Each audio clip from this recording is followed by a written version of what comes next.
오늘 요엘서 3장은 그 날을 보라고 말씀하고 있습니다.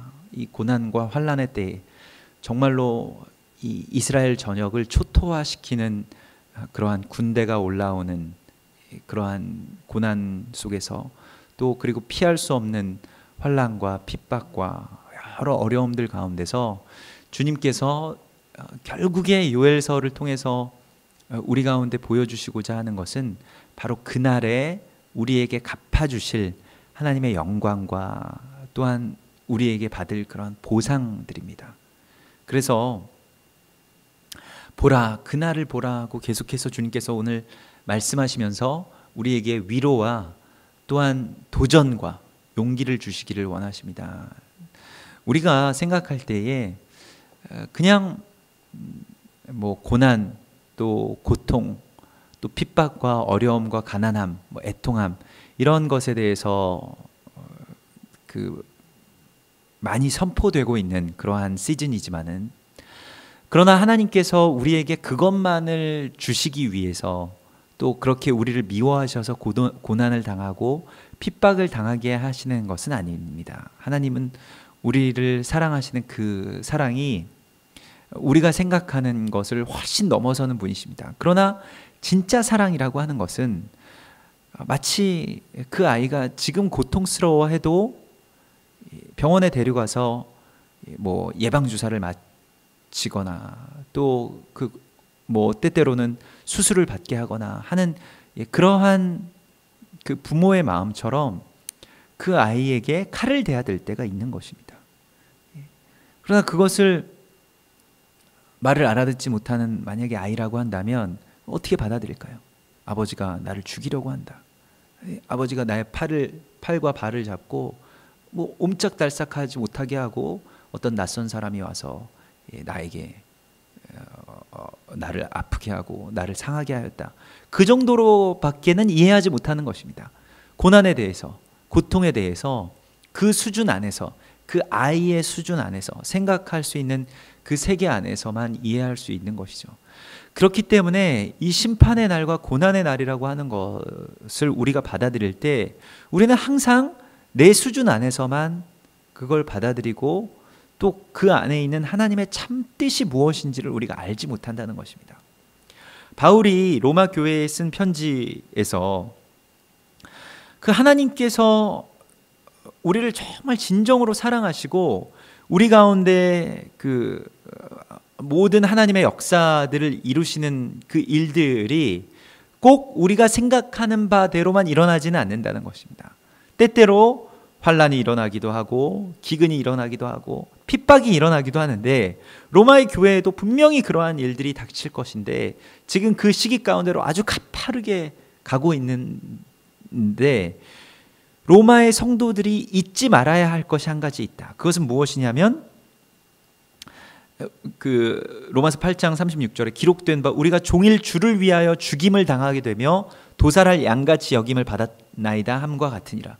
그러니까 죽임 당하고 매일같이 죽고 도살할 양과 같이 그렇게 끌려다니고 어려움을 겪고 하는데 그러나 이 모든 일은 우리를 사랑하시는 이로 말미암아 우리가 넉넉히 이기느니라. 이것을 넉넉히 이길 수 있는 힘도 우리 가운데 이미 주셨다고 말씀하십니다. 나의 어떤 제정신이면 나의 어떤 수준 안에서면 이걸 이길 수가 없죠.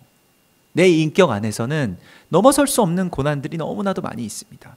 이미 지금 이스라엘에 닥친 고난은 그 모든 이스라엘 사람들이 받아낼 만한 고난을 훨씬 더 넘어서는 것입니다. 그래서 그 정도의 고통이 다가오면 우리가 수술할 때도 어떻게 합니까?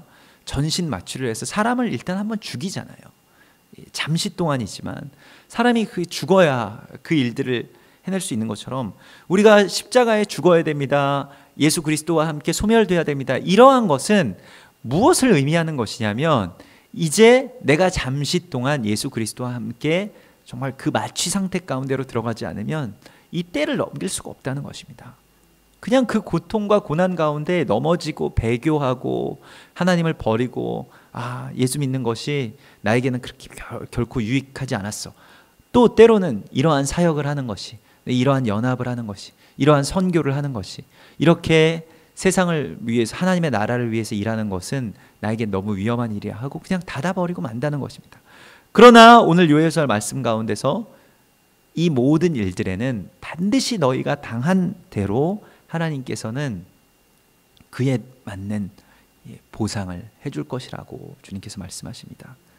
그 날을 우리 가운데 주시는 것입니다. 그래서 바울도 로마서 8장에서 내가 확신하노니, 이 환난 가운데서 바울은 그 확신을 가지고 있기 때문에 그렇게 수십 번 되는 고통과 또 핍박과 투옥과 또 살해의 위협과 또 배고픔과 매맞음과 헐벗음과 그러한 서러움 당함, 그러한 가운데서도 이겨낼 수 있었던 것입니다. 무엇을 확신했냐면 사망이나 생명이나 천사들이나 권세자들이나 다른 현재일이나 장래일이나 높음이나 깊음이나 다른 어떤 피조물이라도 우리를 우리 주 그리스도 예수 안에 있는 하나님의 사랑에서 끊을 수 없으리라.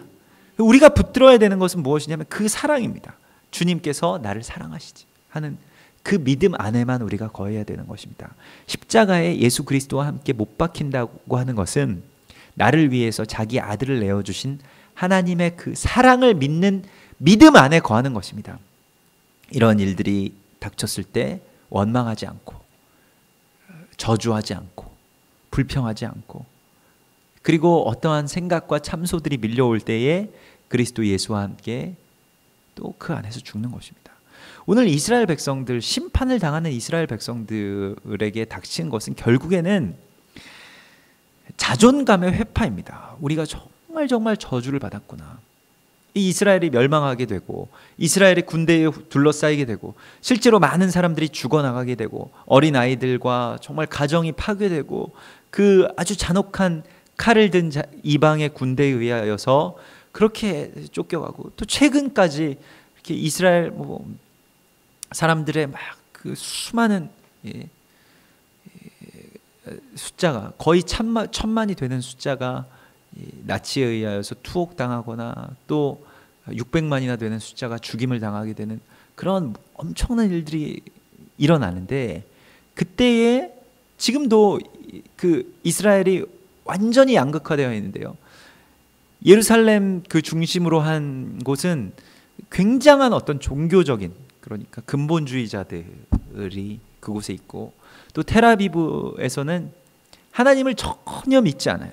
하나님에 대해서 전혀 생각하지 않고 아주 의도적으로 악한 일들을 저지르면서 정말 세속화된 유대인들이 살아갑니다. 그래서 그 어떤 유럽의 관점에서 봐도 제일 아주 방탕하고 음란한 곳이 매춘과 동성애가 성행하는 곳이 또한 텔아비브입니다.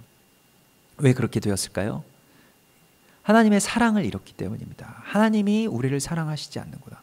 그 가스실에서 자신의 가족들 다 죽어가면서 그들 가운데 남은 것은 하나님에 대한 원망, 하나님이 계시지 않는다, 하나님의 부재 속에서 하나님을 완전히 잃게 되거나, 또 아니면 그저 근본주의적으로 그냥 하나님의 사랑 없는 어떤 하나님에 대해서만 그렇게 붙드는 그런, 말하자면 좌와 우로 완전하게 치우쳐버린 상태로 들어가는 것이 또 오늘날의 이스라엘입니다.